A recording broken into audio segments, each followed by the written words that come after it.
he grumbled a response. Perhaps. I laughed as I walked out and shut the door behind me. He might not have realized it yet, but the fact that he was able to fall asleep with me there showed that he trusted me already. Definitely the favorite, I thought with a smile. Chapter 24. Cress. The tap-tap of shoes on stone caught my ear, and before I could get away, a familiar face rounded the corner and stopped a few feet away. Without even thinking about it, I turned suspicious eyes skyward. Okay, now the gods were just fucking with me, and it wasn't funny. This was not exactly how I'd hoped to see Ariana again.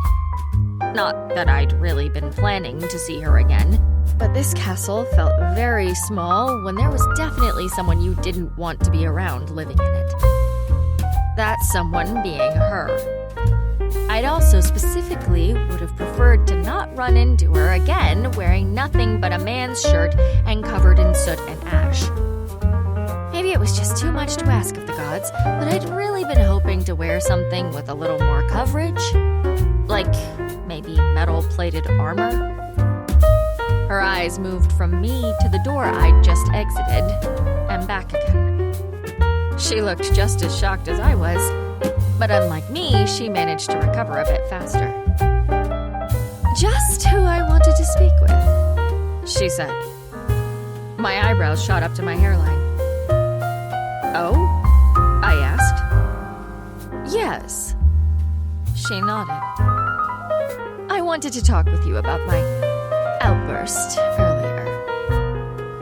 Outburst? That's what she was calling it? I resisted the urge to remind her that her little emotional outburst had resulted in me being knocked unconscious by a flying magic fireball. I mean, no problem, I was alive and all. But at the same time, I felt like she definitely meant to do a bit more damage than that. Emotional outburst, attempted murder, it was all the same thing, really.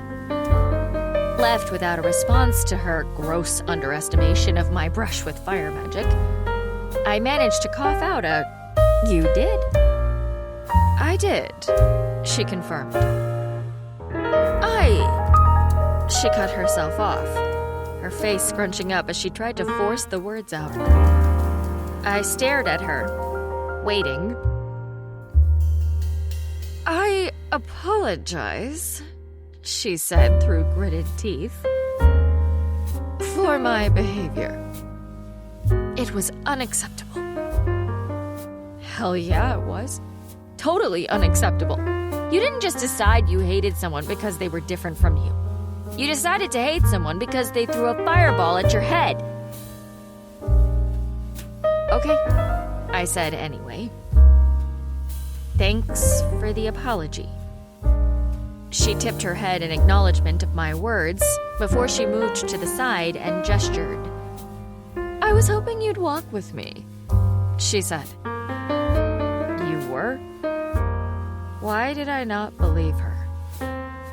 "I'd like to explain my actions," she said. Did I want to go for a walk with her? No. But what would refusing get me?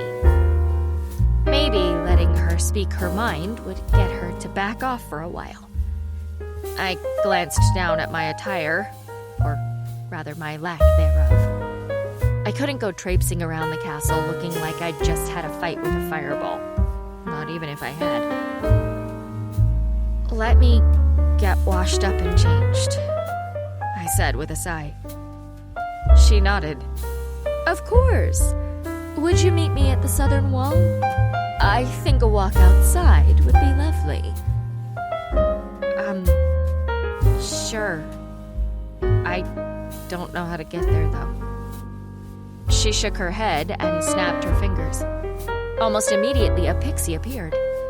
"Not to worry," she said. "The pixies will show you the way." And they did. I followed the pixie as it led me to the bathing chamber from before. I washed up in record time, dipping myself into the water and diving out as soon as I was clean. The pixies brought me a new change of clothes as well, and in a whisper I promised that I'd repay them with more food later. I stepped out of the bathing chamber with a pair of trousers and a shirt tucked into the front waistband, and she was waiting. The smile on her face was forced, but at least she was trying, I guess. We didn't need to see eye to eye, just not snipe and try to kill each other anymore. "Ready to go?" she chirped. I gave her a nod and a tight smile before the two of us set off down the halls. She led the way since I had no idea how to get around the castle yet. Everything was still so new and confusing, but to her it was normal. She wove through the hallways and up and down stairs, clearly with a specific destination in mind. "So," I said eventually, "what's on the southern wall?" "It's an incredible view," she said. "But just beneath it is this adorable little garden I thought I could show you. It's just through here." She pushed a door open, and the wind slapped me in the face. I winced, but trailed behind her as we left the inside of the castle. Once we were out in it, it wasn't so bad. But the difference between inside and outside the castle was stark. When was the last time I'd been outside? My eyes widened when I realized just how high up the castle wall was. We walked along the parapet, and when we rounded a corner, I was struck by the sudden explosion of different shades of green and the variety of vibrant colors that seemed to come from nowhere. "I wanted the chance to explain my position and yours," Ariana said suddenly. I frowned, turning towards her as she spoke. "You see, the problem I'm having is that Rowan was promised to me by his mother. After the whole fiasco with his last fiancé, the Crimson Queen wanted to ensure that her son wouldn't choose an unsuitable partner again. Francesca, the little fool, thought she could be the next Crimson Queen. Not that Rowan's mother would have ever given her seat up. She'd keep the damn thing for herself before giving it up to a child like Franny." Ariana sighed. Interesting, I thought. So Ariana had known his last fiancé personally. And everything was going swimmingly. Rowan and I enjoyed each other physically quite frequently. And with the pressure I know he's getting from his mother and the Court of Crimson, I was expecting a proposal any day. We came to a slow stop at the top of the wall, and I looked down into the castle's garden. It was beautiful, but her words were ruining the magical feeling of being in a Fey castle. "Then you came into the picture," she continued, her smile tightening until it looked like someone had taken a hammer and nails to her face to keep the corners of her lips tilted up. "Rowan has lost sight of his potential. Again." She paused and gave me the look, the one that was a precursor to something insulting. Why did everyone want to insult me so badly? What had I ever done? I mean, sure, I'd accidentally broken into a magical Fey castle. There was that. And okay, maybe Rowan was a little bit interested in me. I was his favorite, after all. And I could see how I'd be perceived as a homewrecker if he was actually interested in marrying Ariana, but from what I'd seen thus far, he wasn't. So, really, all of this insulting was just uncalled for. As I rambled on in my head, trying to work out the logistics of insulting, Ariana had kept talking. "He's completely fascinated by you. Doesn't even want me in his bed anymore. When I'm the only one that can put up with his particular interests." My ears perked up at that. "Interests?" I repeated. What kind of interests was she talking about? She nodded. Most women prefer lovers who are more giving, less selfish and demanding. Oh, I thought. Not sure exactly how that explained his interests. Sexual, I got that. But I'd assumed she'd meant something darker, like... Well, honestly, I couldn't think of anything. I don't care about the sex, she said suddenly, drawing my attention back to her. I've had my sights set on him for ages now. Rowan was almost mine, too. Until you. You just waltzed in and blew up my carefully orchestrated plans. Now we've been informed that we aren't allowed out of our rooms. The throne room is off limits to anyone who isn't a royal. And anyone who looks at Rowan wrong is threatened with the Iron Dungeon. Oh, the others might have been the ones to inform the rest of the court, but I know it's from Rowan. And it's all because of you. She came to a stop at the end of her tirade, and I stood there, shifting from one foot to the other. I wished I could say I was surprised by her speech, but it had been along the lines of what I had expected. Essentially, it was the keep your hands off my toy because it's mine and I don't share speech. I couldn't deny that there was something between Rowan and me. Some kind of attraction, a pull, that seemed to make us fight our more rational sides and follow our baser instincts. When Ariana stepped closer to the edge of the wall and looked out beyond on the other side, I automatically followed. I lifted my head and turned my cheek as I gazed out over the land. If I squinted hard enough, I could make out the top of the church at the Abbey over the treetops. The twilight sun reflected off of the roof for a split second before dipping down over the mountains and sending the rest of the area into shadows. Part of me missed it. It was unexpected, but with everything that had happened to me in the past several days, I craved a piece of normalcy. And that was what the Abbey represented to me. A mundane life. Normal. Boring. Now, Ariana said, turning to look at me as she leaned over the edge of the parapet, I would ask you to stay away from him, but after that oh so touching thank you for trusting me speech you gave him, I'm sure you won't. I understand what happens when a female spends the night in Rowan's room. I'm sure he showed you a good time and made that little virgin pussy of yours ache in just the right way. He can be spectacular in bed, with the right coaching, of course.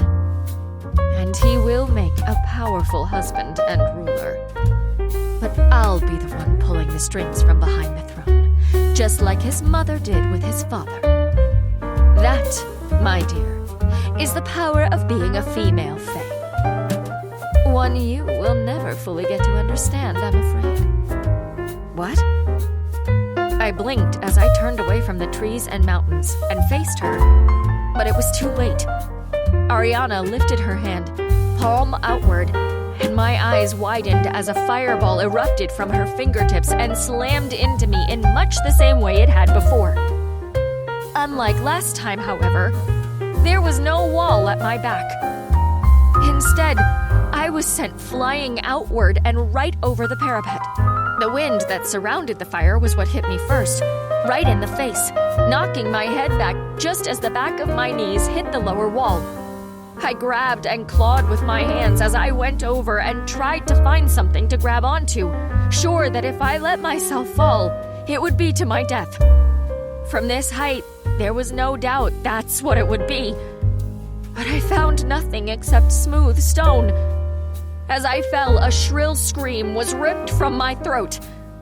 Ariana's face was the last thing I saw, peeking out over the edge of the wall as I fell down, down, down, into nothing but darkness. Chapter 25. Cress. Ariana's face couldn't be the last thing I saw before I died, I thought. That just wasn't right. I didn't want her face to be the last thing imprinted in my mind. So as I fell, I squeezed my eyes shut and tried to think of anything else. Surprisingly, Orion's face appeared. Even falling to my death as I was, seeing his dark eyes gazing at me with such sincerity made my skin heat. I captured that image and held it close, squeezing it tightly even as another image popped up next to it. Of Rowan. I was reaching for his image just as the ground rushed up to greet me, and strangely, a wave of wind swept up under my body, slowing my descent for a split second and nearly bringing me to a stop hovering over nothing. But then it disappeared, and I landed.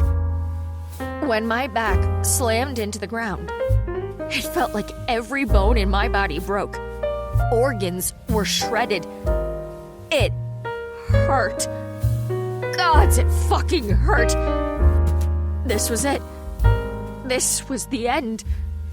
The agony. The pain. Oh, the humanity.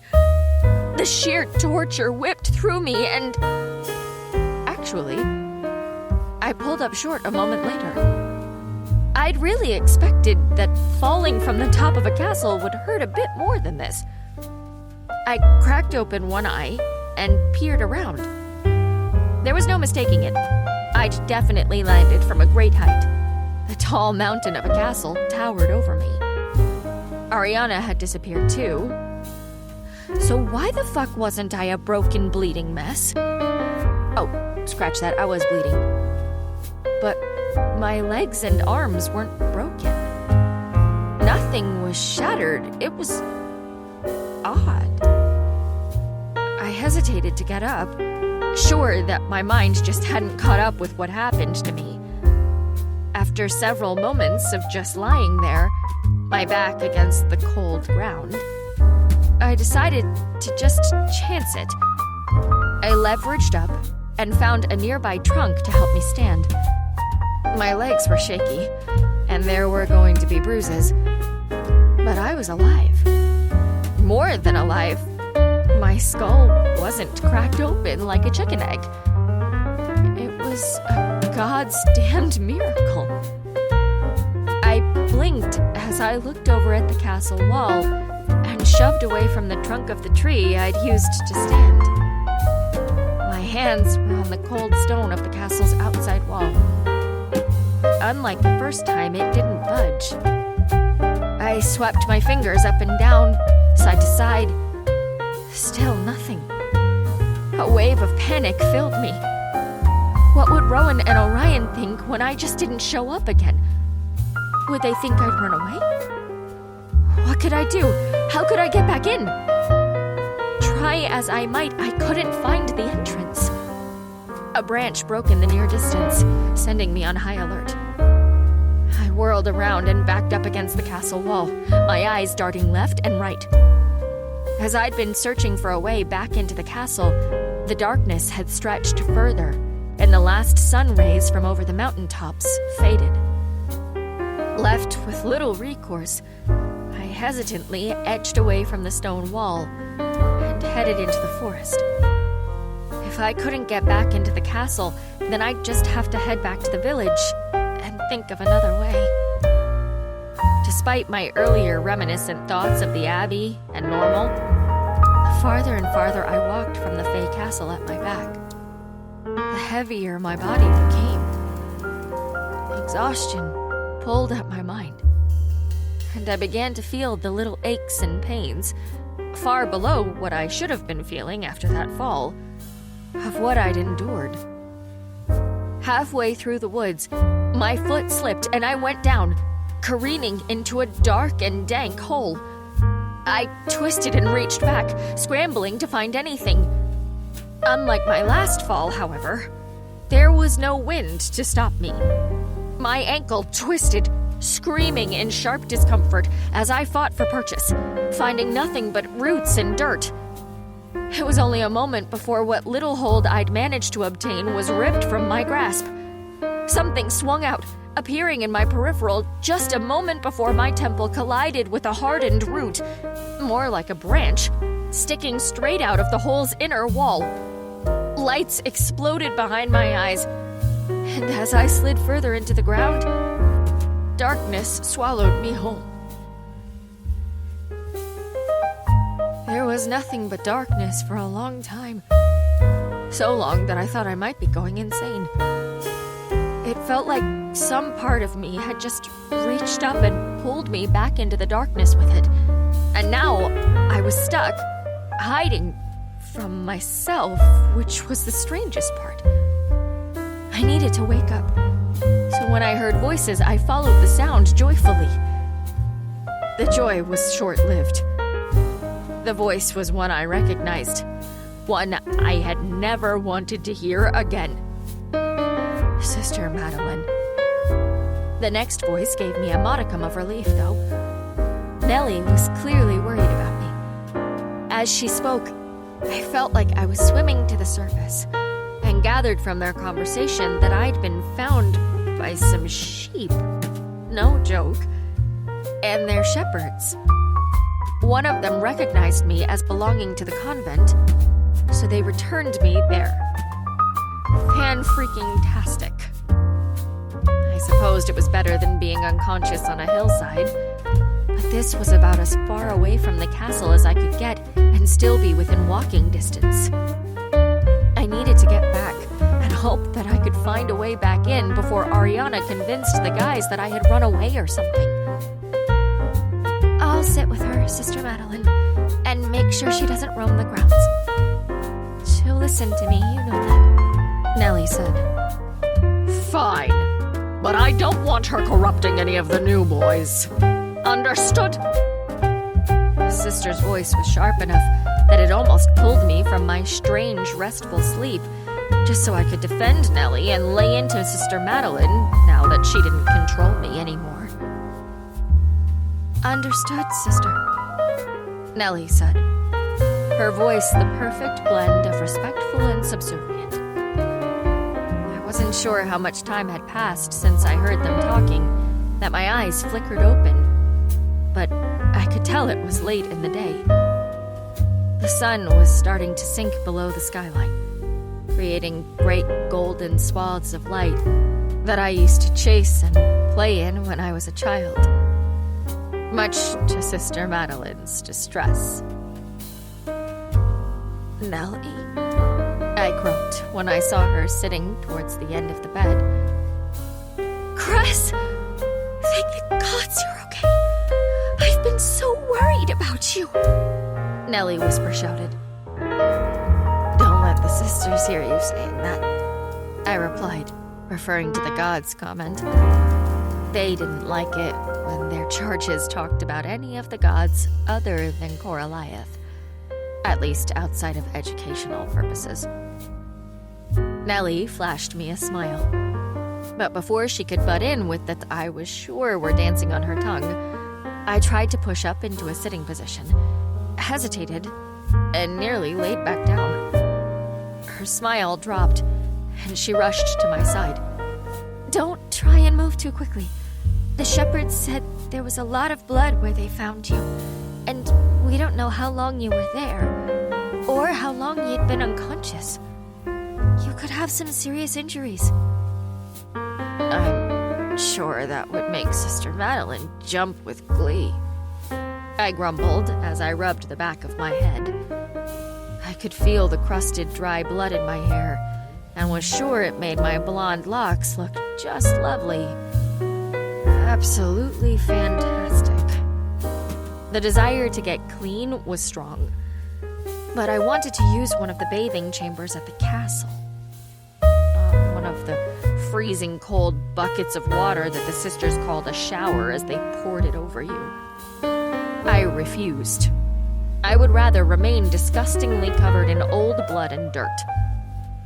I was surprised no one had tried to clean me, but as I looked down, it looked like someone had at least taken a washcloth to my hands, arms, and when I reached up, my face too. Whatever remained behind would just have to be proof enough of what had happened. of what Ariana had tried to do. Kill me. Enough of that, Nellie hissed, pulling my thoughts back to her and away from the treacherous Faye. Where have you been? The sisters were debating on letting you stay a few more days when you got so sick, but when we woke up, you were just gone. No goodbye or anything. The hurt in her voice was there, even though she was trying to hide it. It's a long story, Nell. One I'm not sure I have time to tell. I said quietly as I pushed to my feet and wobbled, unable to find my stability, and plunked back down on the sickbed. Nellie had risen at the same time as I did, but instead of wobbling and sitting back down, she just went and stood in front of the door. The only door in and out of the infirmary. When I raised my eyebrows at her, she simply cocked one at me in return. I pursed my lips. Had she always been this feisty? I kind of liked it. What's gotten into you now? Oh, I don't know, she replied. My best friend up and disappeared on me? You left a gap, and I just filled it. Then her voice dropped, and in a quieter tone she said, just like someone will fill mine once I take my vows. Still think that's a bad idea, I grumbled. I looked up at her and could see the doubt written all over her face. Tell you what, you pinky promise me you'll seriously reconsider taking your vows. And I'll tell you what I've been up to. Nellie narrowed her eyes on me. I waited. She took her pinky promises very seriously. It was not a promise she'd make lightly. So when she stuck her pinky finger out after only a moment, I was more than a little surprised. Nellie had been more serious about taking her vows than anything else since we first met. The simple fact that she was willing to even remotely reconsider them was a huge victory for me. She didn't deserve to be locked away on a hillside with nothing and no one except the other nuns for company. She was too sweet and too kind for that. And I just knew that they would twist her into something bitter and cruel like they were. I watched her carefully as I extended my own pinky, waiting for her to snatch hers back when she had second thoughts. But she didn't. It seemed my being gone for as long as I had might have changed her more than I thought possible. We wrapped our pinkies around one another and shook solemnly. Now, she said, blowing out a breath I hadn't realized she was holding. Tell me everything. Okay. I nodded and then swallowed roughly. Just try not to freak out too much, okay? She eyed me suspiciously, but I waited until she nodded in assurance before I continued. Starting from the time I'd gotten so confusingly sick, the noise in my ears that had nearly left me deafened, I relayed everything that had happened and watched as her eyes got progressively wider. So wide that I was starting to worry that I was overloading her. But when I paused, unsure if I should continue, she slapped my arm and ordered me to keep going. Damn. I rubbed the spot she'd hit. For a small thing, she hit surprisingly hard. I took a breath and launched back into it, telling her about the castle and the princes, and the tests, and the possibility that I might not be human at all. Her look of amazement morphed into one of horror, and I watched, trying to hide my hurt as she leaned away from me ever so slightly. I forced myself not to reach for her even though I frowned. I'm still me, Nellie. I'm the same person I've always been. I just might be a little more, maybe.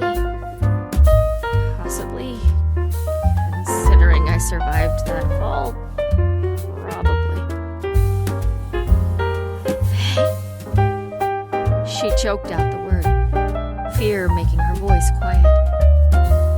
After a moment, as the shock seemed to settle in, she inhaled and looked straight at me.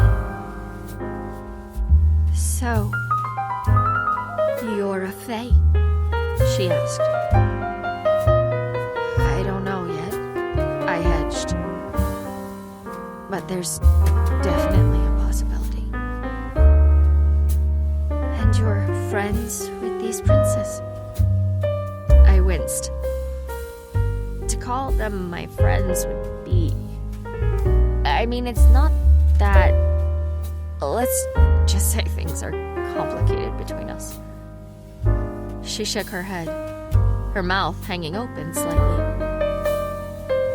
I can't believe this. I blinked and shrugged. I mean, yeah, honestly, neither can I. No, I mean, I cannot believe you've never known. They are magic, Nellie hissed, though not unkindly. She couldn't seem to understand how I didn't know. And I had no way of explaining it to her because I didn't understand it either. How have you never shown any signs before now? I raised my hands in a defensive gesture. I don't know, I said. Something about going into the castle might have activated it, I guess. She put a hand to her forehead, still shaking her head back and forth as if she couldn't believe what she was hearing. Were I in her shoes, I would probably react the same. But we didn't have time to debate over the possibility of me being Fae or not right now. Listen now, I said, leaning forward and capturing her hand, thankful when she didn't immediately tug away. I need to get back. I need to tell them what happened and prove to them that I'm still alive before they leave without me. If I actually am Fae, then I can't stay here. I need your help. Will you let me go? I knew if it was just up to Nellie, she would. But she was thinking about the whole convent, all of the sisters, Mother Colette, even the abbess, if she ever returned. After several tense moments, she released a breath. Is it bad that I want to say no? She replied. What? Before I could finish my question, she turned her hand over and squeezed mine back, startling me. I missed you, Wes, she whispered. Her voice choked. I was worried and I don't want to lose you again. I didn't know what to say. I'd missed her, too. In the back of my mind, I'd wondered if she was missing me, or if she was better off here. She'd always managed the sisters far better than I had. And just because I didn't think she'd be happy living here for the rest of her life, didn't mean that she didn't think she could be happy here. When I didn't respond immediately, she sighed. I can just say I fell asleep or something. And when I woke, you were gone. Not much different to the first time you disappeared. Nellie said, as she smiled sadly at me. You're right. If you actually are Fae, you can't stay here. If anyone were to find out, what with the war... Will you come with me? I asked, the question popping out before I could stop it. Whatever Nellie's response was going to be, it was interrupted by the sound of footsteps at the end of the hallway, ones that could only belong to one of the sisters. Nellie released my hand. Lay down. Pretend to be out again, Nellie whispered as she hurriedly pushed me back down onto the bed and took her seat by the door once more, pretending to read whatever book she had brought with her. There were a few tense moments of silence where I tried to get my breathing under control so it still looked like I was asleep or unconscious. The footsteps stopped just inside the door. Is she still unconscious? A somewhat familiar voice inquired. Mother Colette? She never came down to the infirmary. Yes, Mother, Nellie replied, her voice trembling as though she was terrified of the woman. Do you remember what the punishment is for lying to one of the sisters, Eleanor? Mother Colette's voice was icy cold, and I had a seriously bad feeling in my gut about what was about to happen. Nellie must have nodded because the room remained silent for a moment before the mother continued. Do you think the punishment is worse for lying to me? Probably, Mother Colette, Nellie whispered. And what is the punishment for lying to one of the sisters? Do you remember? Mother Colette asked. Lashes across the bottom of the feet, Mother. A quantity depending on the severity of the lie, Nellie replied dutifully.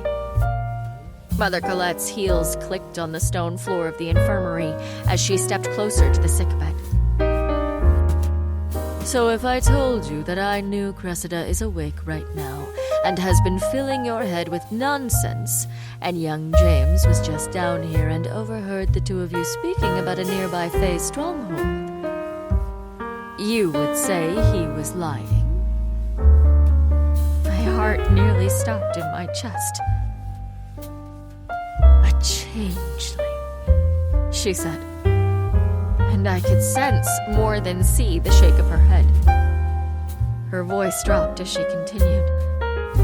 Sheltering a Fae child, like the ones that killed young James's parents, like the ones that killed your parents.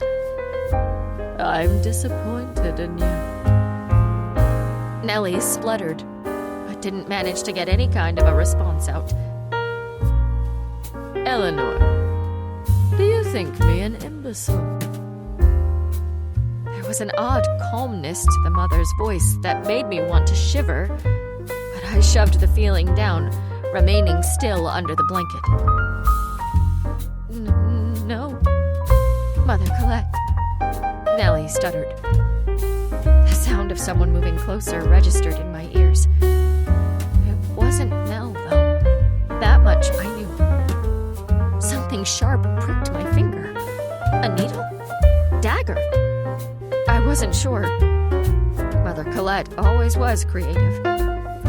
When I didn't react, holding my breath and hoping she was just testing Nellie, the pinching sensation moved along my hand, slicing through the pad of my finger, scoring over the bones of my knuckles, and into the flesh of my palm.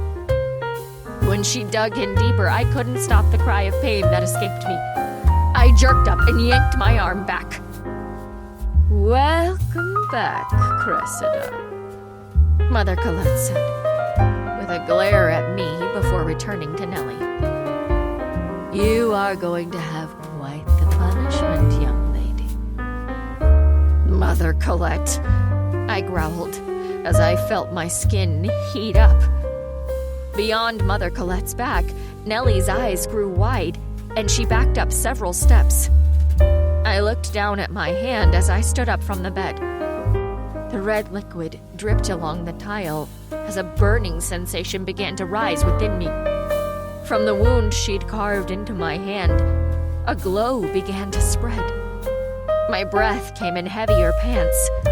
She whipped around and held out the dagger she'd used to cut me. I'm warning you, Faye. This is an iron dagger, and I'm not afraid to use it, she snapped. You don't get to threaten my friend, I said, feeling the burn reach my eyes.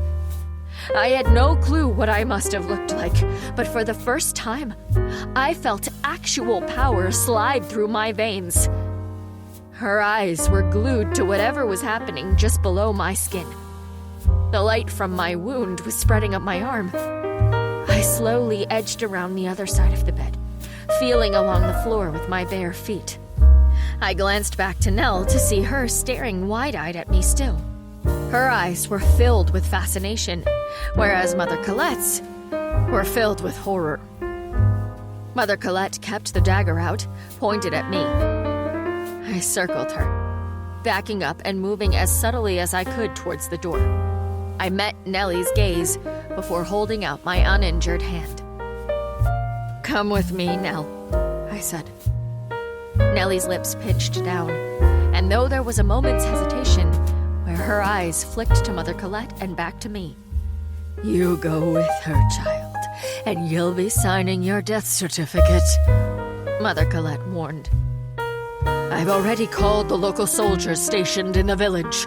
Nell didn't even blink at that statement. If anything, it made her move faster as she reached back for my hand and took it. I squeezed her and yanked her close to me as we turned and fled the room. The two of us took off, flying like birds through the familiar hallways of the convent. Unlike the castle, these twists and turns I knew like the back of my hand. We reached the outdoors, and I kept my hand on hers as I rushed towards the woods, dodging around buildings that once had felt like all I'd ever known, and now felt like obstacles in our path. Once we reached the edge of the convent's land, just before we would reach the forest beyond, Nell slowed and hesitated. I turned back to her, and when I saw the look on her face, full of fear and uncertainty, I grabbed her other hand and held them both in mine, even as the wound in my palm seemed to be trying to heal itself. The power I'd released still flowed from me, my hair lifting against my shoulders despite there being no breeze. I could feel a certain call behind me, like the trees at my back were reaching for me. "Help me get to the castle," I said. "You can always turn around if you want, though I really think you should come with me." When still she hesitated, I squeezed her reassuringly. I hoped the expression on my face wasn't as panicked as I felt as warning bells began to go off in the back of my mind. Mother Colette said she'd already called the soldiers from the local village. We were out of time. "I need someone to make sure I don't fall on my ass and crack my head open again," I said, trying for a smile and hoping I didn't fail. Nellie snickered and then sighed. "I'm surprised you made it to the castle the first time," she muttered, before pushing me towards the tree line. Relief filled me, but just as we turned to go, a voice called out from behind us. "So it's true then. A female fae was here all along." We froze. I glanced over my shoulder and saw them. Soldiers from the village. They've never seen the battlefields, I tried to remind myself. They've probably never fought a day in their lives. After all, they've spent their time here, in the rural countryside, as far from the war zones as possible. Still, the halberds they held made me gulp. "We can outrun them," I said quietly to Nellie. She nodded, and before the soldiers could say anything more, the two of us put on a boost of speed. Even still, the man who'd spoken before called out after us. "Don't think you can get away, pretty little fae! It's already too late for your castle. Reinforcements have been called. It's only a matter of time before they breach the gates." "No!" Horror and fear pounded through me at the same time that my bare feet slapped the cold ground. Nellie looked up at me, but we couldn't stop. I pushed her forward, faster and faster. We couldn't stop. We had to get back to the castle.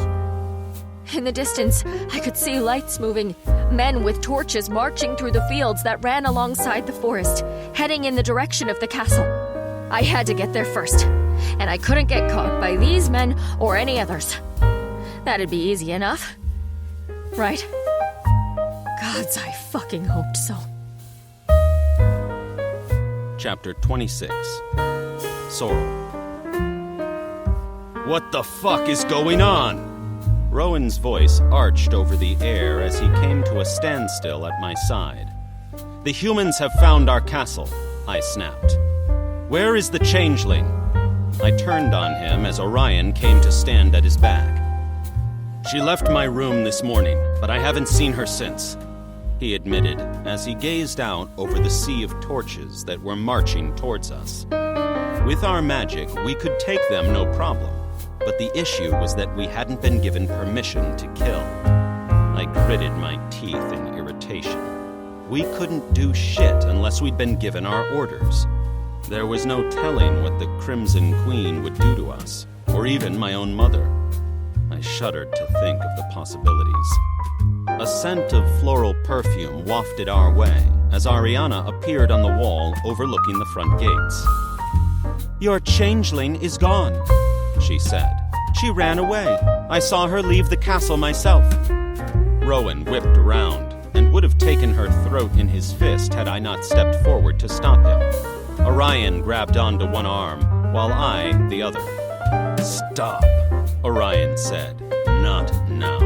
We have more important things to worry about." "We should have killed her when we had the chance," I said. No doubt she'd been the one to lead the humans to our front door. This was turning out to be quite the fine mess. Rowan yanked himself away and turned, throwing the first punch. I grunted as his knuckles slammed into my cheekbone. "You bastard! You're under her goddamned spell," I growled, narrowly avoiding his next jab. Orion's dark eyes met mine as he stepped back, and from the way he shook his head at me, I could tell that he too was as absorbed in the little changeling as Rowan was. He, at least, had an excuse. He'd fucked the girl. I knew for a fact that Rowan hadn't. Otherwise, he wouldn't have been this worked up. "Stop!" I grabbed his arm the next time he dove for me and pushed my power into his skin. Ice met fire with a hiss, and he yanked himself away from me to rub at the spot as his chest pumped up and down. He glared daggers my way. Orion turned to Rowan. "She wouldn't leave," he said. "How can you know that?" I scoffed. "She did," Ariana piped up again. "I saw it myself. She left this morning." Her face turned towards Rowan and she sidled closer. "I've been trying to find you all day. When I went to your room earlier, you weren't there." I narrowed my gaze on her. From anyone else, I might believe it. In fact, a part of me already did. I hadn't trusted the girl from the very start, and I still didn't. But Ariana was as serpentine as they came. She was even less trustworthy than the changeling. I turned back to the lights as they grew closer. Fuck, we really didn't have time to deal with this. "We need to move the castle," I announced a moment later. Rowan pulled himself away from Ariana as she attempted to plaster herself against his side. Before he could say anything, however, Orion spoke up. "It's only been days since we last moved the castle," he said. "Do you think that's wise?" "Why wouldn't it be?" Ariana asked, once again pushing herself against Rowan. With a growl, he turned and shoved her away. "Go back to your chambers," he snapped. "I still haven't forgotten what you did." I watched her carefully as her face went red with anger. "Why do you continue to push me away, Rowan?" she snapped. "Your changeling has left you. She ran away. She led the humans straight to our castle." She stopped and gestured. "And yet, still, you defend her." Rowan's eyes lit with fire, the kind that would burn a man to ash if he lost control of it. This time it was I, and not Rowan, who made the command. "Ariana," I called, waiting until she turned her head my way, almost hopefully. She knew, as everyone did, since I hadn't made it much of a secret, that I was no fonder of the changeling than she was. But here and now, she would not disrupt us as we were to make our next move. "If you do not heed Rowan's orders, then I'll have no other recourse but to have you shackled in iron and thrown in the dungeon." Her eyes widened and she backed up a step. She knew I would. I had no compunction about punishing those who disobeyed. Despite Orion's looks and Rowan's hot-headedness, they were far more lenient than I in such matters. When one was raised as I was, they learned to command far more than respect. They learned to command the fear in others. I had no doubt as Ariana gave a shaky nod and turned, fleeing my presence, that I had such control over hers.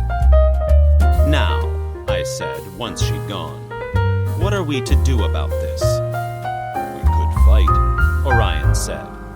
That would certainly please the Queen Mothers, I said lightly.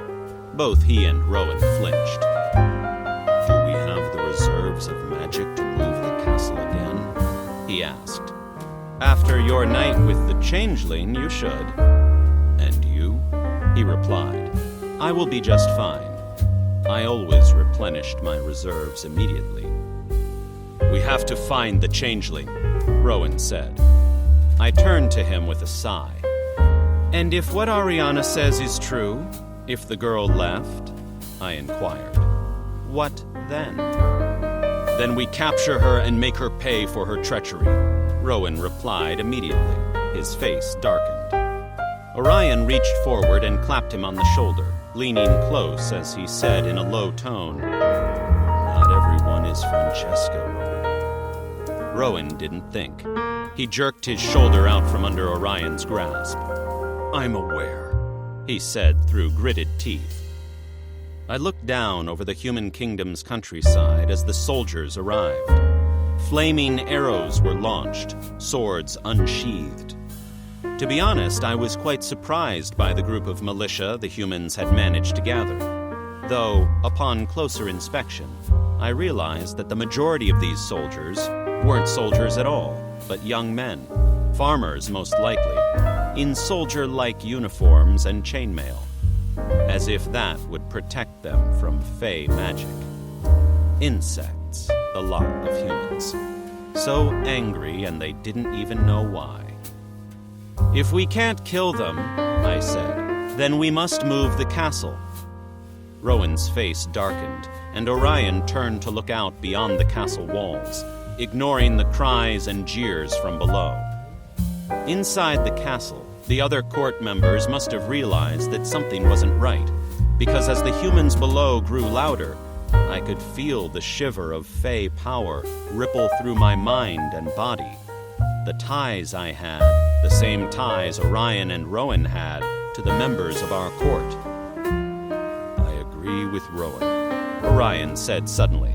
We need to find the changeling. We cannot leave her, regardless of whether or not she's responsible for this. By the gods, these two. But, he continued, stopping me before I could say anything, I also agree with you. We can't just let the humans overrun us, and we can't kill them, not without permission. Then what are you suggesting? I demanded. We cannot sit and wait. Rowan will go look for her, Orion replied, shocking the man in question, if the way he jerked his head up and snapped it to the side to stare at Orion was anything to go by. You and I will begin the process of infusing the Lanuet. We'll give him as much time as possible, but... Orion turned to Rowan for the last bit. If you can't find her, you must give it up and come help us. We can't move the castle alone. Rowan bared his teeth, obviously finding flaw with this plan, and as much as I didn't like it either, the fact that neither of us seemed pleased with it made it a decent compromise. 1 hour, I said, holding up a finger. The gates will hold for that long. They can hold for longer, Rowan snapped, interrupting me. But we can't, I said. Orion and I will need you at the Lanuet. An hour is pushing it. Be back before then. Rowan looked from me to Orion, and when Orion nodded to him, he cursed, whirling about and dashing off. I watched him leave, and once he was out of my sight, I closed my eyes and released a growl of frustration before shoving my fingers up through my hair. I wanted to yank the damn locks out. That girl is going to be the death of us, I snapped at Orion as I swung around and started off, heading straight for the Lanuet room. If Rowan was even a second later than the hour he'd been granted, I'd kill the bastard myself. After we moved this God's forsaken castle. Chapter 27. Cress. When the sound started up, dread pooled in my stomach. This couldn't be happening. It couldn't fucking happen now. We were so close, and we'd barely escaped the last set of men. I couldn't call them soldiers, not even in my own head, because they weren't. They were just riled up farmers with pitchforks. And unfortunately, soldiers are not. If I went down now, I had no doubt I wouldn't even be dragged back to the nuns before someone tried to kill me. Humans and Fae weren't at war because they wanted to show off their battle skills. Humans and Fae hated each other. And I was no longer on the human side. If I died right now, it would put Nellie at risk, which was something I couldn't do. I tried to block it out, focusing on the shouting of the angry mob that was closing in on the castle just as quickly as we were. While they had a nice road to travel down, we were fighting brambles and prickly grasses that grew wild in the area. It reminded me of the first night when I found the castle. What a wild way to come full circle, I thought. The sound in my head was increasing in intensity the closer we got to the castle. What the fuck was it? I winced as it pierced through my skull and nearly brought me to my knees. I stopped, my hand finding a nearby tree trunk as I panted and waited for the noise to die down. It never did. I just had to suck it up like a big girl and keep going. I forced one foot in front of the other, even as I felt my mind splinter at the horrid sound. Why did it seem so much worse now? Yet, I could still stand. Maybe because my changeling side had been revealed, or because my powers were starting to activate. Something was different, and I wanted to know what. Nellie stumbled along beside me, hissing in pain. I turned her way, prepared to haul her after me if she so much as thought about stopping, and found one of the black vines from the castle's outer walls wrapped around her leg. They extended a lot further this time. I wondered, before the first time I came across these things, they hadn't moved away until I'd bled on them, leading me to stumble into the castle and into this whole mess. As I moved my injured hand, cracking the blood that had started to dry on the skin there, and opening the wound, fresh blood began to flow. And I really hoped they'd do the same thing now. I wasn't ready to leave the mess, or the princes.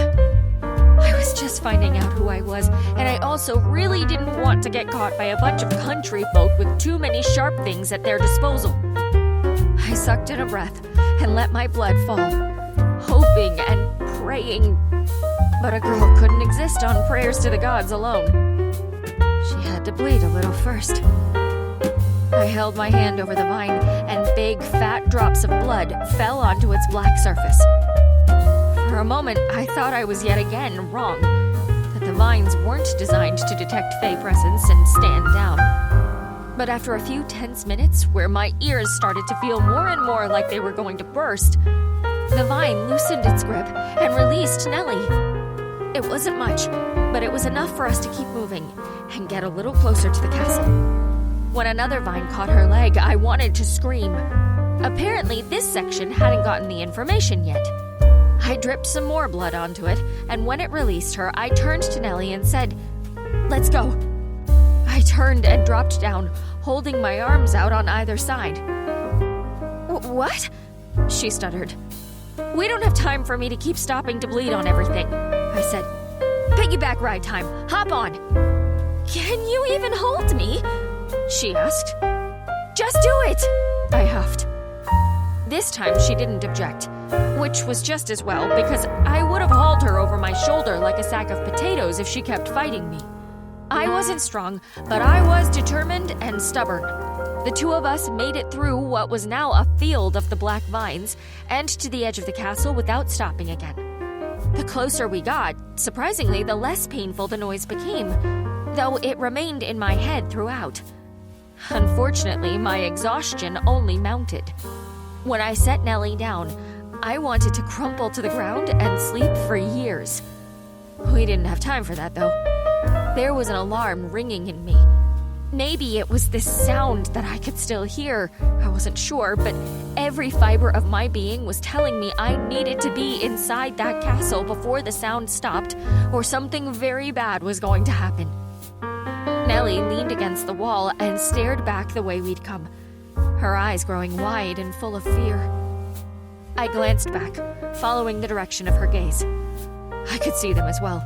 But just as my eyes lit on the makeshift soldiers powering through the forest now, while their counterparts marched over the nearby fields, I saw the vines spreading out in a fan. The men began to trip, going down amidst the brush and tall grasses. They were getting stuck in the vines. Men who were trying to capture us, to harm us, possibly even kill us, were being attacked by vines. Never thought I'd be so grateful for some nature. Even as the men used their torches to try and burn the vines away, it only seemed to add to the strength and size of the long animated plants. I turned back and focused on the task at hand. I placed my hands on the wall, not knowing what else to do, and took a breath. Okay, time to convince a big old magic castle to let me in. Hi there, I started, earning a look of what the fuck from Nellie. Give me a break, I whispered her way before she could say anything. I've only done this once before, and it was an accident. Dear gods, she whispered, smacking herself in the face. You're going to get us both killed. I ignored that and turned my gaze back to the big stone wall in front of me. If you could just let us in, that would really be great. I waited a beat. When nothing happened, my breath hitched, and Nell released a terrified groan. I looked back over my shoulder. A few of the men had managed to bypass the vines, hacking them away with their halberds. They were getting far too close for my peace of mind. All right, I said, standing up straighter as I pressed both of my palms forward against the wall. Come on, magic wall, I entreated. You let me in before, you can do it again. I'm a fae, I promise I belong. Your vines know it too, that's why they let me through, isn't it? I paused and took a breath. No one in their right mind talked to inanimate objects. But I wasn't giving up. If it made me crazy, then it made me crazy. Gods knew I hadn't exactly been sane before meeting the princes. The ground rumbled beneath my feet, and I panicked, slipping and leaving a smear of blood on the stone. I could hear cries over the top of the castle wall. Men and horses. There'd been horses in the castle? I thought before shaking my head. It was a castle. Of course there were horses. Probably stables, too. I'd just never been given the chance to explore. Please, I said. If you don't let us in, then we'll die. And I'm too young to die. And Nell's too pretty to die. We'd really like to avoid that if at all possible. Nell groaned again. I can't believe this, she hissed. Again, I ignored her. Her new name was now going to be Negative Nellie. I snickered internally. At the moment, it was very apt. They're looking for me, aren't they? I asked the castle. I know they are, right? The longer they delay, the more damage you take from the attackers. If you won't do it for me, then do it for yourself. Besides, it wasn't even my choice to leave you, I was pushed. Still, nothing happened, and I was starting to lose hope.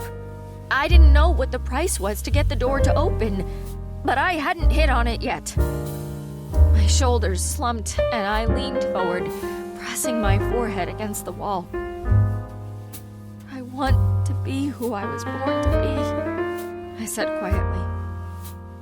I want to learn what it means to be fae, to be a member of the Court of Crimson, to be well and truly fucked by Prince Orion, to eat food I actually enjoy, and to devour all the knowledge I can in that library that Graphic cares for. Please, don't let me miss out on that. I don't want to be left behind again. The ground beneath our feet rumbled for a second time. this time much harder. It shook as though a great wheel was turning. When a door appeared in the brick, I wanted to weep with joy. But we weren't safe yet. Without even stopping to think, I turned, snatched Nellie's hand, and yanked her behind me until the both of us went tumbling through the door and into the main courtyard, which shouldn't have been possible since the courtyard would have been on the opposite side of the castle by my estimations. I looked up and eyed the castle and its walls, now surrounding us. Magic castles. So temperamental. Chapter 28. Cress. I pushed to my feet and brushed some of the dirt from my clothing before noticing a streak of black and red as a certain prince sped towards the castle's front gates on a tall ebony stallion. "Rowan!" I cried as I sprinted towards him, the horse not giving a damn that I was trying to get its rider's attention. Finally, my mad dash and frantic waving must have succeeded because his eyes went as big as saucers, and he jerked on the reins of the stallion, bringing the giant creature to a halt before directing it my way. Nell coughed behind me and slowly began to get off the ground as Rowan rode up, releasing the reins long enough to leverage one thick, masculine leg over his saddle and hop down. His long legs ate up the remainder of the distance between us as he stormed my way. He didn't stop when he reached me either. His arms came down on either side of me, fingers digging into my sides, as he wrapped me up and lifted me until I had to wrap my legs around his waist to keep from sliding back down. His hold tightened as he threatened to squeeze the life out of me. I couldn't help myself. I relished in the embrace. I leaned forward and stuffed my face against his throat as I inhaled his scent and tightened my arms around his shoulders. Abruptly, his arms loosened, and he pulled his head away, as though he just remembered who I was and where we were. My heart deflated more than I wanted to admit when he set me back on the ground, and his eyes took on a dangerous glint. Where were you? He growled. Do you have any fucking clue the mess we're in? And who is this? He pointed at Nellie, wrinkling his nose at her scent, caught on the wind. He growled again, stepping back. A human? You brought a human here?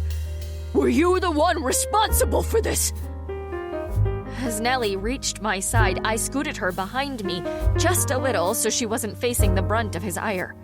"I can explain," I said quickly. "Ariana pushed me over the castle wall. I tried to get back in, but the castle wouldn't let me. I was going to the village, but I got hurt. I think a hunter's trap. I passed out, and some sheep found me. I was taken back to the convent that I came from before. This is Nellie. She's my best friend. She helped me when no one else would, and I couldn't leave her behind to be punished.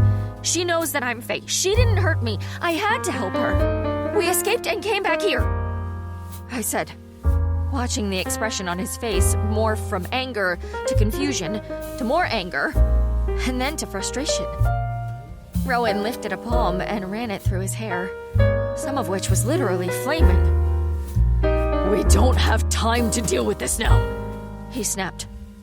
His eyes moved down to my attire, and he cursed. His lips parted, but before he could say anything, a loud clang erupted at the front gates. Several male fae crossed the courtyard, racing up the steps to the top of the castle walls. The humans have made it to the gate, he said with a hiss. "They're just farmers," Nellie piped up. Rowan's eyes darted over my shoulder. Farmers or no, they would have killed you for helping a fae, wouldn't they? He growled. She grew quiet, and I frowned at him. "She helped me," I snapped, moving forward to poke him in the chest with a finger. "Be nice." She's human. "I thought I was too," I replied. Rowan's eyes grew heated as I continued to glare up at him. Without any warning, his hands came up and grasped my upper arms, holding me still as his mouth came down hard on mine. I yelped even as his tongue pushed past my lips and he stole all of my anger and rational thoughts away with his mouth.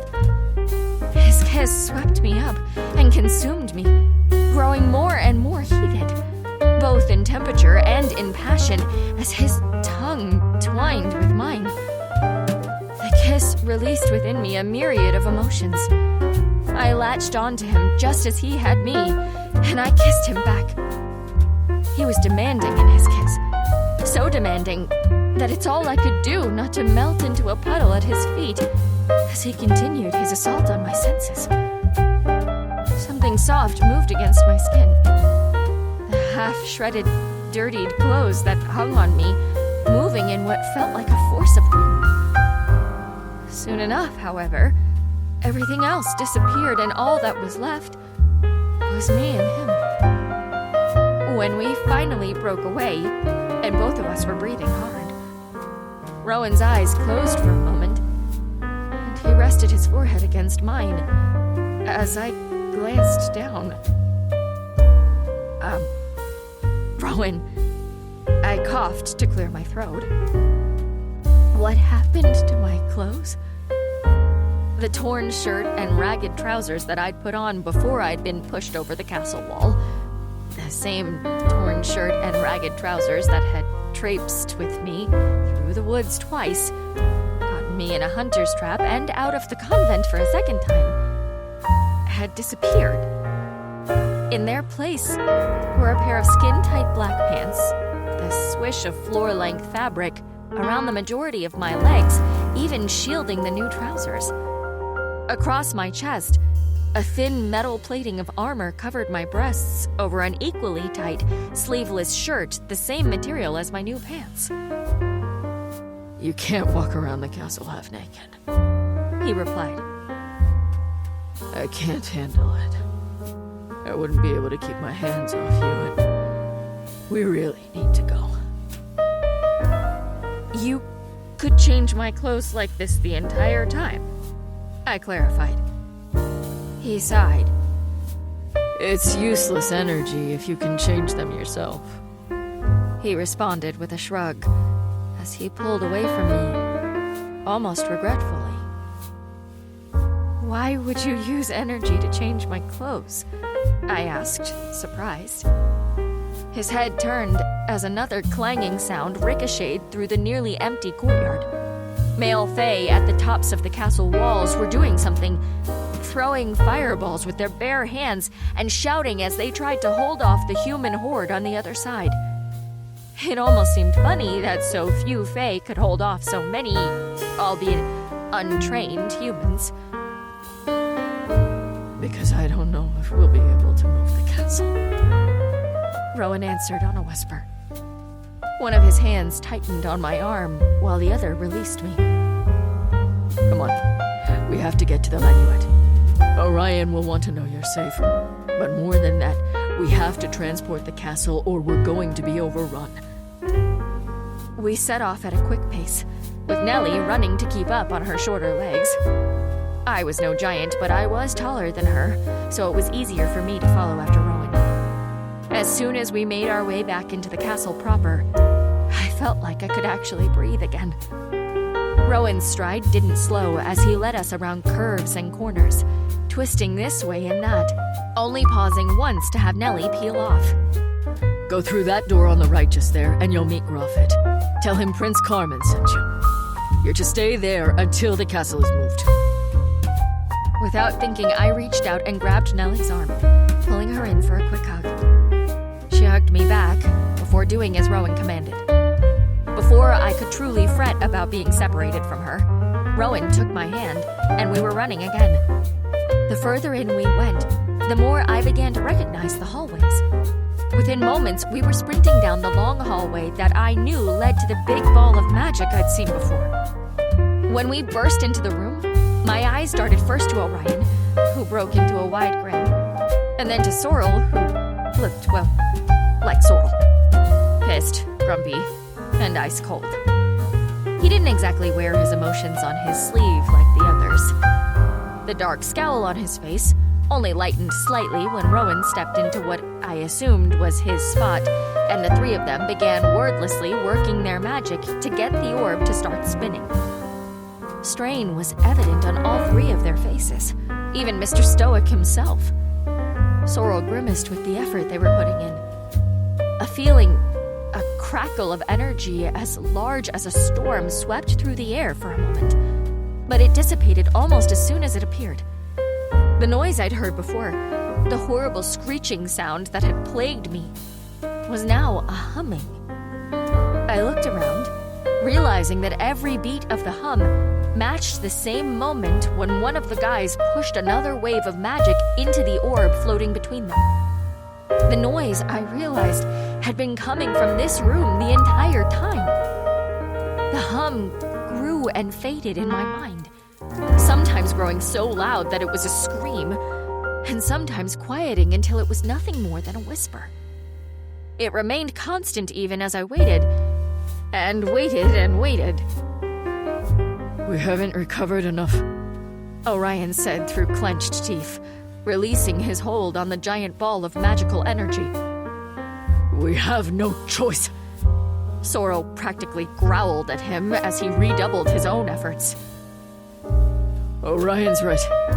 The castle can take a beating. We can get some of the lower-ranking Fae to reinforce the ward and protections and what do you think your mother would say about that? Not to mention mine. Sorrel released his hold on the magic with a blackened curse slipping from his lips as he wavered on his feet. The three of them stared at each other, their eyes darting to one another as sweat poured down their faces. They continued to snipe and growl at each other like caged predators awaiting their chains to be unlocked. And once they did, it would all be over for the fool that got in their way. Turns out, I was that fool.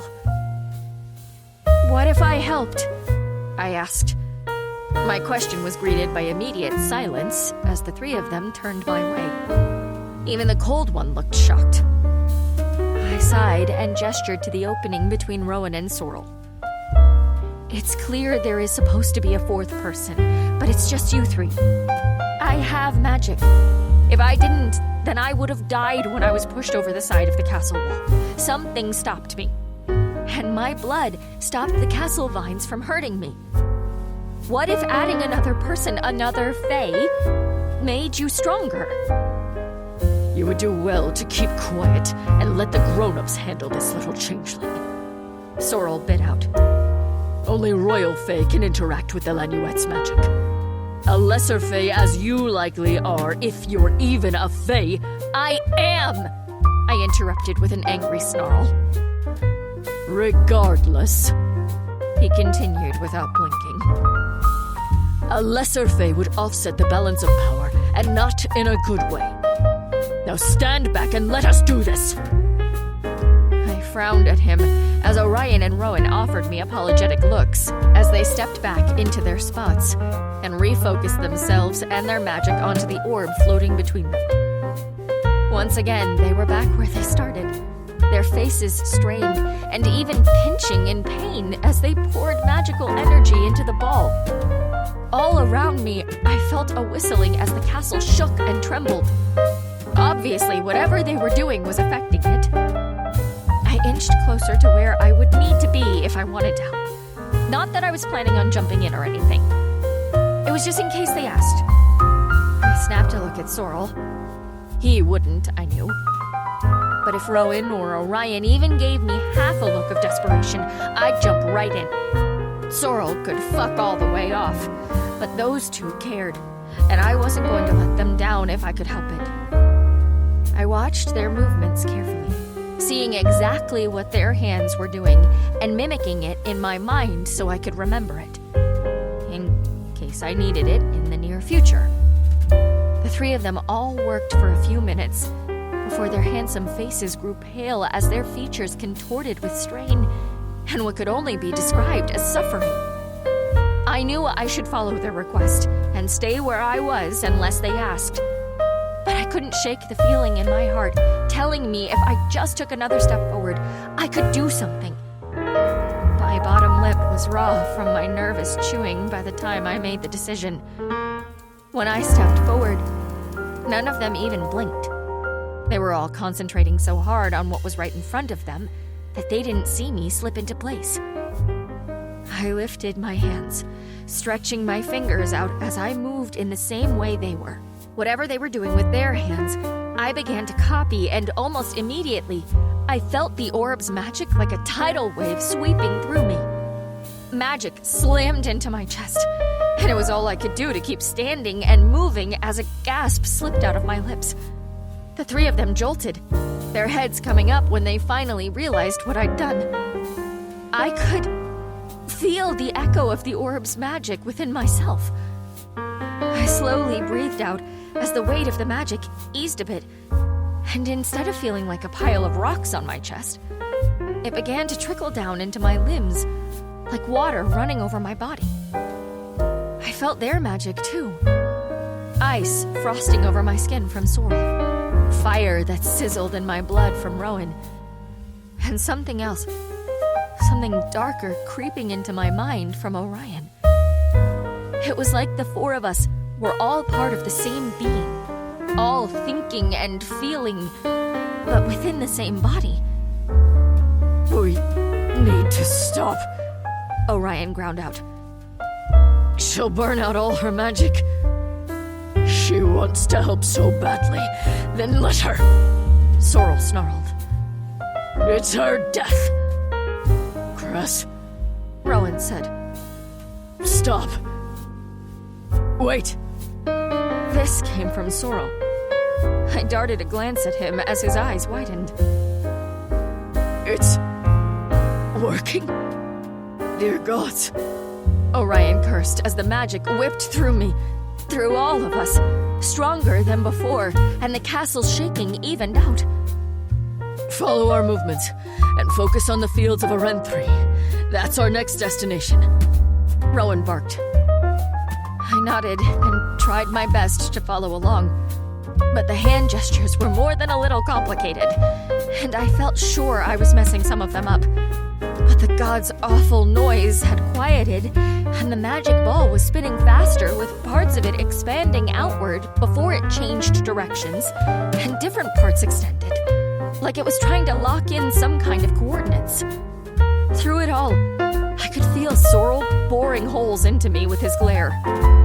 I turned my gaze onto him instead of the spinning ball that was so captivating, and met his glare with one of my own. I wished I understood why he disliked me so, but I doubted I ever would. The magic began to burn across my palm where Mother Colette had wounded me, and I hissed in pain. The blood there was flowing freely again, and not just a little either.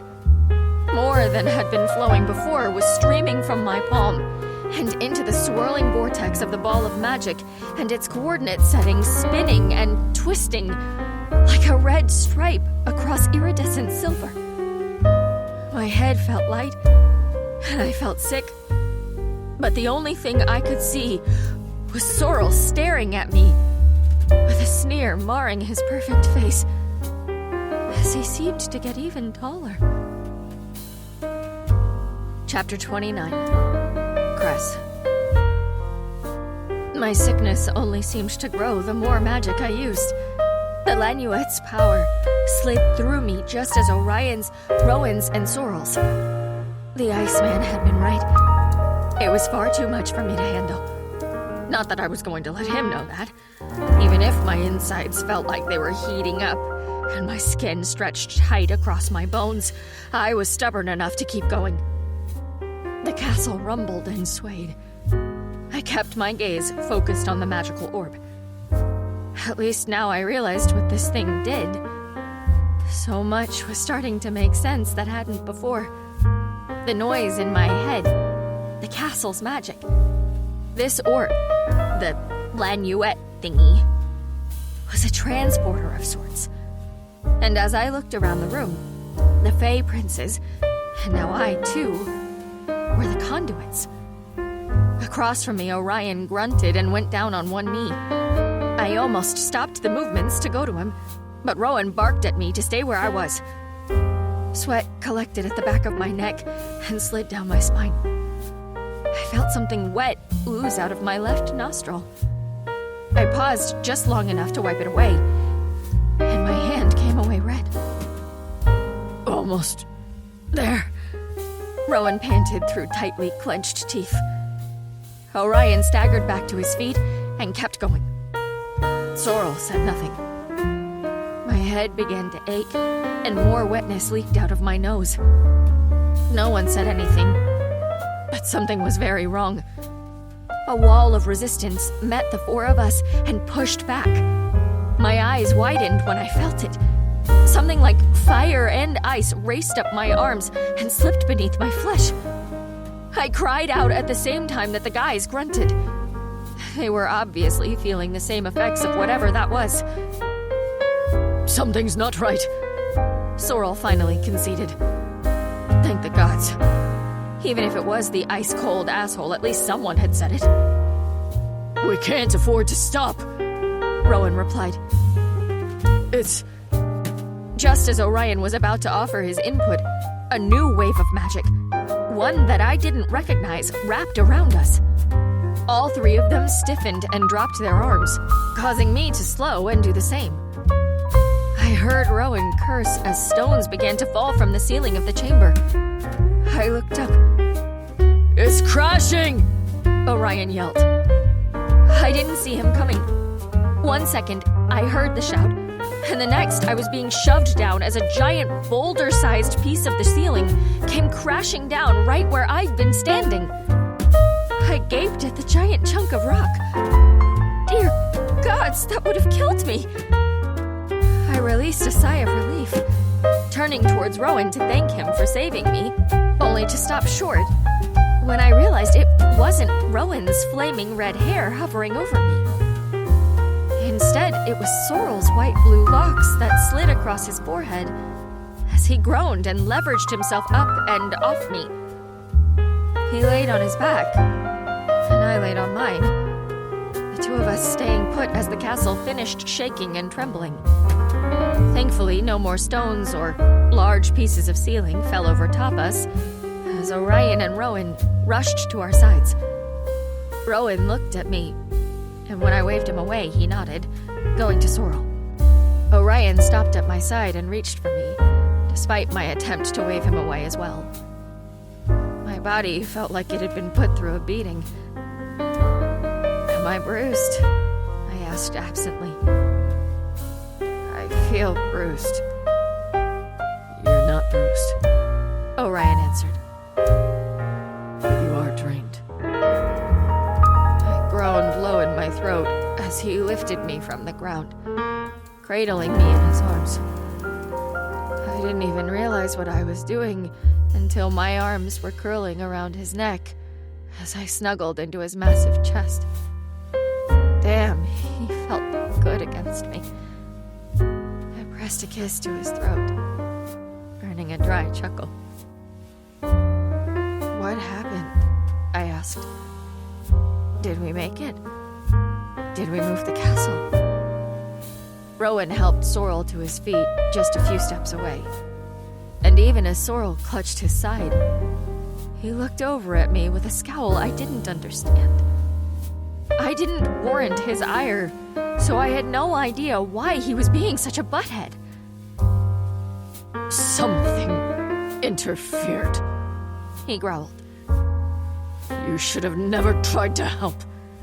Now we have absolutely no idea where we fucking landed. I arched away from Orion, nearly spilling out of his arms as I moved to smack the horseshit out of him. How dare he! All I wanted to do was help! I snapped, as Orion dropped my legs, but wrapped his arms around my middle to keep me from reaching Sorrel. It's a miracle she survived. Rowan said absently as he moved towards one of the small slitted windows that circled the room. You're a disaster waiting to happen, Sorrel accused. At least I'm not a bitter fae with his head shoved up his ass! Okay, that's enough, Orion said, wrestling me back as I tried to get out of his hold once more. No! I snapped. It's not enough. I don't know what your problem with me is, but I've never done anything to you. No? Sorrel's cool blue eyes narrowed on me as he strode straight up to me. Orion lowered his head and glared at his fellow prince over my shoulder. Sorrel, he said, his voice low and calm, but still resonating with warning. Sorrel ignored him.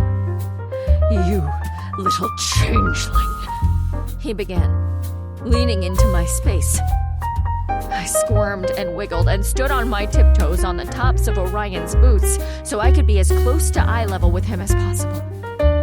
Are nothing but a giant pain in my guys. Rowan's sharp bark had the three of us turning our heads to him as he stumbled away from the window with a sick, pale look on his face, made worse by the fact that I was sure whatever power he'd fed to the Lanuette had left him already feeling low.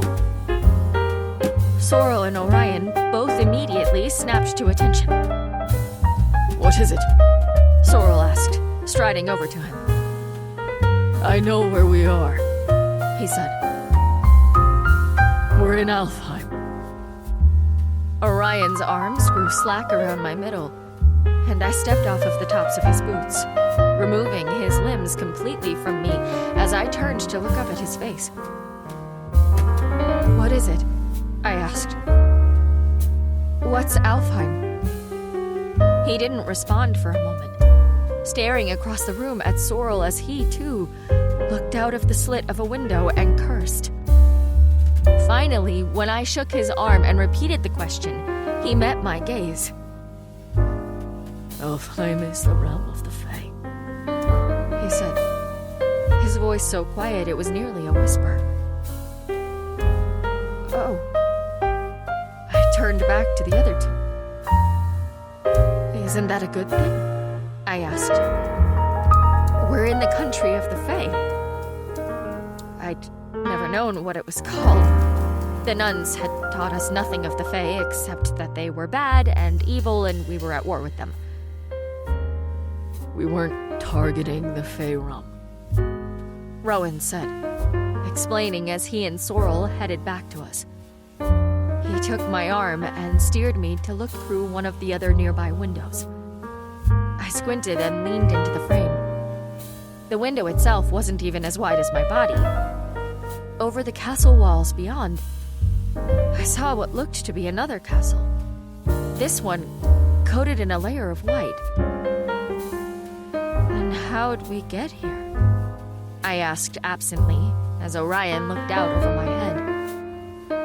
No one answered for a moment, and when curiosity got the best of me, I turned, pushing Orion back slightly as I brushed by him and flipped back around to eye the three of them.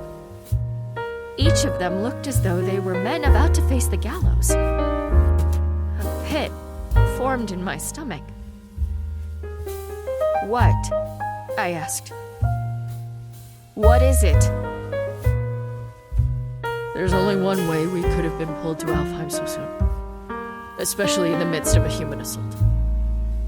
Rowan answered me, his eyes darkening. And that's if someone else pulled us here.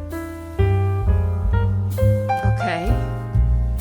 Still, I waited for someone to explain what the hell was going on. What did this all mean? I thought it was a good thing that we'd somehow landed in the Fae realm. But from the looks on their faces, it seemed more like we'd signed our death warrants. Who could do that? I finally asked. This time, Sorrel didn't waste a moment before answering. He lifted his hands, and ice began to form around his wrists, sinking deep within his flesh until drawings and artwork in blue began to rise up and mark his skin. I gaped, wide-eyed, as a crown of ice formed around his head. He sighed before sending me a withering glare. There's only one court currently residing in Alfheim, Changeling. My court. The Court of Frost. I bit my lip and waited. When the three of them only stared at me like I was expected to know what that meant, I shrugged. And that means... What does that mean exactly? Sorrel glared at me. Nothing new there. It was Rowan who spoke up. Chris. I turned my gaze his way, noting that he too looked concerned. Both dark red brows drawn down over his eyes, and his lips pinched and frowning. What? What was so bad? If I was a changeling, if I was Fae, then I had nothing to worry about being in the Court of Frost, right? Are they, like, cannibals or something here? Because I draw the line at eating people. Cress, this is serious. Rowan reached forward and grabbed my arms, startling me as he met my eyes and held them. The Court of Frost isn't necessarily dangerous. They're just incredibly prejudiced. We're somewhat tolerant. I snorted, earning another scalding glare from Sorrel. Tolerant my ass. But I didn't say anything, and nodded to let Rowan know he could continue. Cress, you brought your friend here. Your human friend. He said with emphasis. My mouth dropped open, but as my mind began clicking things together, he kept going. There has never been a human in Alfheim before. At least, not any that lived to tell the tale. Sorrel commented. My eyes darted from Rowan to Orion. Orion frowned, appearing somewhat confused, and I realized that they hadn't known about Nellie. Only Rowan had met her because he'd been the one to find us first when we'd managed to break back into the castle. I say let the human rot, Sorrel said after a beat of silence. I ripped myself away from Rowan and turned on Sorrel so fast my hair whipped into my face and slapped my cheek. No! I snapped, jabbing him in the chest with my finger. No one touches her! The tip of my finger grew blue the longer I held it to Sorrel's chest. He narrowed his eyes on me. You shouldn't have brought her here, he stated. Even if that was true. Where else was she going to go? I asked. She saved me. I pressed my free hand to my chest. A Fae like you. If she'd gone back, she would have been as good as dead. A traitor to her own species. Sorrel took a step forward, pressing me back as my finger fell away from his chest. Almost immediately, warmth refilled the digit, and it throbbed in response. Do you know what happens to humans in Alfheim, Changeling? He asked. Do you know what the Frost Queen will do to someone like your friend? I didn't know if he wanted an answer, but I gave him one anyway, shaking my head. Good, he said quietly, leaning closer as his icy breath washed over my face. If you knew, there's no way you'd be able to go with us. Go with you? I stuttered. We cannot allow the queens to come here, he said by way of answer, standing up straighter and backing away. He turned to Rowan and Orion. Get ready to ride, he said, before turning and striding out. I turned my head, feeling numb until I met Rowan and Orion's gazes. What happens to humans in Alfheim? I asked hesitantly. Rowan looked down, but Orion met my gaze. His swirled with darkness, shadows, and something sinister. A shiver chased down my spine. And even before he opened his mouth, I knew what he was going to say. His lips parted, and he uttered the words, confirming my worst fear for Nellie. They die. This concludes Court of Crimson by Lucinda Dark and Helen Scott. Narrated by Ariella Crow and Tyler Dunn. Copyright 2020 by Lucinda Dark and Helen Scott. This unabridged audiobook is published by arrangement with Lucinda Dark, Helen Scott, and Josie Beck, and was produced in the year 2024 by Tantor Media Incorporated, a division of Recorded Books, which holds the copyright thereto. Please visit tantor.com for more information on our growing library of unabridged audiobooks.